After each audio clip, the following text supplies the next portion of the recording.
नमस्कार. Degree of sentences आपण समजून घेत होतो. लास्ट रील मध्ये positive degree to comparative degree कसं करायचं आणि कंपॅरेटिव्ह टू पॉझिटिव्ह कसं करायचं हे समजून घेतलं. आता सुपरलेटिव्ह डिग्री जी की द वर्डनी रिप्रेझेंट झाली असेल त्याला कंपॅरेटिव्ह आणि पॉझिटिव्ह मध्ये कसं करायचं. पॉझिटिव्ह करताना सिंपल फॉर्म्युला आहे. सुरुवात होईल नो अदरनी, त्यानंतर लास्टचा वर्ड हेल्पिंग वर्ब, त्यानंतर पॉझिटिव्ह डिग्रीचा पार्ट आणि नंतर स्टार्टिंग वर्ड. म्हणजे ऑलमोस्ट हे आपण लास्ट व्हिडिओमध्येच बघितलं होतं, फक्त नो अदरचा पार्ट ऍड झाला. नंतर कंपॅरेटिव्ह करताना एकदम सिंपल, डिग्रीवाला जो पार्ट असेल तो कंपॅरेटिव्ह मध्ये करून घ्या, नंतर दॅन एनी अदर. एक्झाम्पल बघू म्हणजे अजून क्लिअर होईल. बघा काय दिलंय, she is the tallest member of the family. She काय आहे, स्टार्टिंग, हेल्पिंग वर्ब, डिग्रीचा पार्ट आणि लास्ट पार्ट.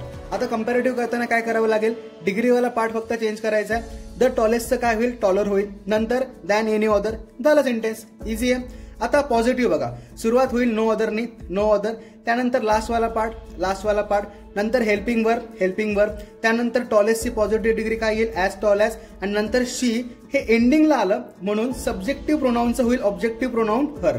इझी आहे, समजलं नक्की. चलो आता तुमच्यासाठी हे 2 एक्झाम्पल कमेंट बॉक्समध्ये नक्की आन्सर सांगा, मी चेक करून लगेच सांगतो. Bye bye.